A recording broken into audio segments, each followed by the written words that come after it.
అర్జునుని మాటలు విని శ్రీకృష్ణుడు ఈ విధంగా అంటున్నాడు.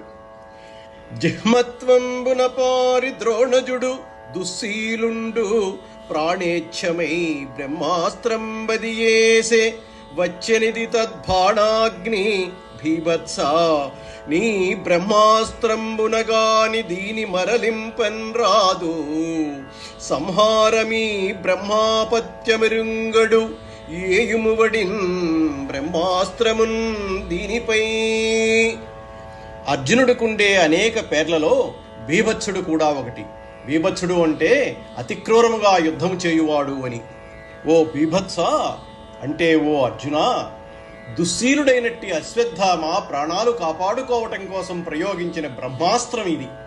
మహాభయంకరంగా వస్తున్నది దాని బాణాగ్ని. దీని ఉపసంహారం అశ్వత్థామకు తెలియదు. నీ బ్రహ్మాస్త్ర ప్రయోగం వల్ల గాని దీనిని మరలించటం కుదరదు. ఆలస్యం చేయకుండా నీ బ్రహ్మాస్త్రాన్ని దీనిపై ప్రయోగించు అనిన అర్జునుండు జలంబులు వార్చి హరికిన్ ప్రదక్షిణంబు వచ్చి ద్రోణనందనుండేసిన బ్రహ్మాస్త్రంబు మీద తన బ్రహ్మాస్త్రంబు ప్రయోగించిన. వాసుదేవుని వచనాలు వినగానే అర్జునుడు ఆచమించి కృష్ణునికి ప్రదక్షిణం చేసి అశ్వత్థామ ప్రయోగించిన బ్రహ్మాస్త్రం మీద తన బ్రహ్మాస్త్రాన్ని ప్రయోగించాడు. అవని వ్యోమములందు నిండి తమలోన్ ఆరెండు బ్రహ్మాస్త్రముల్ రవివహ్నిద్యుతి పోరుచున్ త్రిభువన త్రాసంబుగా వింపగా వివసభ్రాంతి యుగాంతమోయని ప్రజల్ వీక్షింపన్ ఆవేళ మాధవునాజ్ఞన్ విజయుండు చేసే విశిఖద్వందోపసంహారమున్. భూమి ఆకాశాలు నుండి ఆ రెండు అస్త్రాలు ఇద్దరు సూర్యుల వలె రెండు అగ్నిహోత్రాలులాగా ఒకదానితో ఒకటి పోరాడుతున్నాయి. మూడు లోకాలకు భయాన్ని పుట్టించాయి. యుగానికి అంత్యకాలం వచ్చిందేమో అని వశం తప్పి ప్రజలు వీక్షిస్తున్నారు.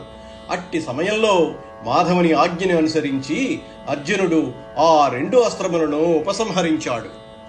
ఈ విధంగా అస్త్రాలు రెండింటినీ ఉపసంహరించిన పిదప అర్జునుడు అశ్వత్థామను విన్నాడి పట్టుకున్నాడు. కోపంతో ఎర్రబడ్డ కన్నులు గల అర్జునుడు యాజ్ఞికుడు యజ్ఞంలో పశువును బంధించినట్లుగా అతన్ని త్రాళ్లతో బంధించాడు. శిబిరానికి లాక్కుని వెళ్లి ఈ ధూర్తుణ్ణి చిత్రహింస చేస్తానని ఈడ్చుకుని వస్తున్న అర్జునుణ్ణి చూచి కృష్ణుడు ఇలా అన్నాడు. మారు పడంగలేని అసమర్థుల సుప్తుల అస్త్ర విద్యలంతేరని పిన్నపాపలన్ వధించే నిశీధమునందు క్రూరుడై పారుడి వీడు పాతకుడు ప్రాణభయంబున వెచ్చనూర్చుచున్ పారిడి వీనిన్ కావుము కృపామతిన్ అర్జునా పాపవర్జన. ఈ పద్యంలో రెండు పదాలు, ఒకటి పారుడే, రెండోది పారిడిన్ అని రెండు పదాలు వాడాడు. పారుడే అంటే బ్రాహ్మణుడా అని అర్థం, పారిడిన్ అంటే పారిపోవచున్నాడు అని అర్థం. అర్జునా, వీడు దుర్మార్గుడు, ప్రాణఘాతకుడు, మహాపాతకుడు. అర్ధరాత్రి సమయంలో అస్త్ర విద్యలలో ఆరితేరని వారు, ఎదుర్కొనలేని అసహాయ స్థితిలో నిద్రిస్తున్నవారు అయిన ఉపపాండవులైన ఈ పసిపాపలను ఈ పాపాత్ముడు పట్టి వధించాడు. వీడెక్కడి బ్రాహ్మణుడు? పాపకృత్యం చేసి పాడు ప్రాణాలు కాపాడుకోవటం కోసం వేడి నిట్టూర్పులు నిగిడిస్తూ పరిగెత్తి పారిపోతున్నాడు. అయినా వీణ్ణి కనికరించు. అర్జునా, మరొక మాట.